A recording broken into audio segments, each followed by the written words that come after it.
پھر تم اس کے بعد عہد سے پھر گئے، سو اگر تم پر اللہ کا فضل اور اس کی مہربانی نہ ہوتی تو تم خسارے میں پڑ گئے ہوتے۔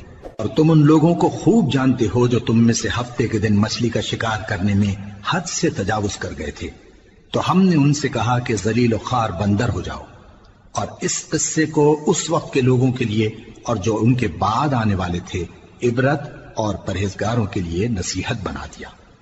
اور جب موسیٰ نے اپنی قوم کے لوگوں سے کہا کہ اللہ تم کو حکم دیتا ہے کہ ایک بیل ذبح کرو، وہ بولے کیا تم ہم سے ہنسی کرتے ہو؟ موسیٰ نے کہا کہ میں اللہ کی پناہ مانگتا ہوں کہ نادان بنوں۔ انہوں نے کہا کہ اپنے پروردگار سے التجا کیجئے کہ وہ ہمیں یہ بتائے کہ وہ بیل کس طرح کا ہو۔ موسیٰ نے کہا پروردگار فرماتا ہے کہ وہ بیل نہ تو بوڑھا ہو اور نہ بچڑا بلکہ ان کے درمیان یعنی جوان ہو، سو جیسا تم کو حکم دیا گیا ہے ویسا کرو۔ انہوں نے کہا اپنے پروردگار سے درخواست کیجئے کہ ہم کو یہ بھی بتا دے کہ اس کا رنگ کیسا ہو۔ موسیٰ نے کہا پروردگار فرماتا ہے کہ اس کا رنگ گہرا زرد ہو کہ دیکھنے والوں کے دل کو خوش کر دیتا ہو۔ انہوں نے کہا اب کے پروردگار سے پھر درخواست کیجئے کہ ہم کو بتا دے کہ وہ اور کس طرح کا ہو، کیونکہ بہت سے بیل ہمیں ایک دوسرے کے مشابہ معلوم ہوتے ہیں، اور اللہ نے چاہا تو ہمیں ٹھیک بات معلوم ہو جائے گی۔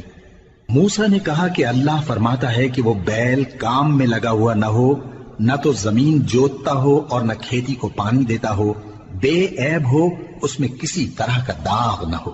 کہنے لگے اب تم نے سب باتیں درست بتا دی۔ غرض بڑی مشکل سے انہوں نے اس بیل کو ذبح کیا، جبکہ وہ ایسا کرنے والے لگتے نہ تھے۔ اور جب تم نے ایک شخص کو قتل کیا تو اس میں باہم جھگڑنے لگے، حالانکہ جو بات تم چھپا رہے تھے اللہ اس کو ظاہر کرنے والا تھا۔ چنانچہ ہم نے کہا کہ اس بیل کا کوئی سا ٹکڑا مقتول کو مارو، اس طرح اللہ مردوں کو زندہ کرتا ہے اور تم کو اپنی قدرت کی نشانیاں دکھاتا ہے تاکہ تم سمجھو۔ پھر اس کے بعد تمہارے دل سخت ہو گئے گویا وہ پتھر ہیں یا ان میں سے چشمے پھوٹ نکلتے ہیں، اور بعضے ایسے ہوتے ہیں کہ پھٹ جاتے ہیں اور ان میں سے پانی نکلنے لگتا ہے، اور بعضے ایسے ہوتے ہیں کہ اللہ کے خوف سے گر پڑتے ہیں، اور اللہ تمہارے کرتوتوں سے بے خبر نہیں۔ مومنو کیا تم امید رکھتے ہو کہ یہ لوگ تمہارے دین کے قائل ہو جائیں گے؟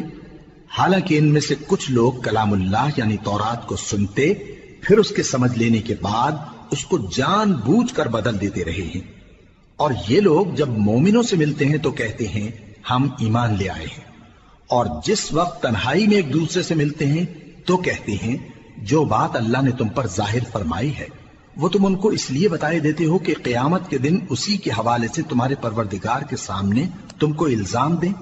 کیا تم سمجھتے نہیں؟ کیا یہ لوگ یہ نہیں جانتے کہ جو کچھ یہ چھپاتے اور جو کچھ ظاہر کرتے ہیں اللہ کو سب معلوم ہے؟ اور بعض ان میں ان پڑھ ہیں کہ اپنی آرزوؤں کے سوا اللہ کی کتاب سے واقف ہی نہیں، اور وہ صرف اٹکل سے کام لیتے ہیں۔ سو ان لوگوں پر افسوس ہے جو اپنے ہاتھ سے کتاب لکھتے ہیں اور کہتے یہ ہیں کہ یہ اللہ کے پاس سے آئی ہے تاکہ اس کے عوض تھوڑی سی قیمت یعنی دنیاوی منفعت حاصل کریں۔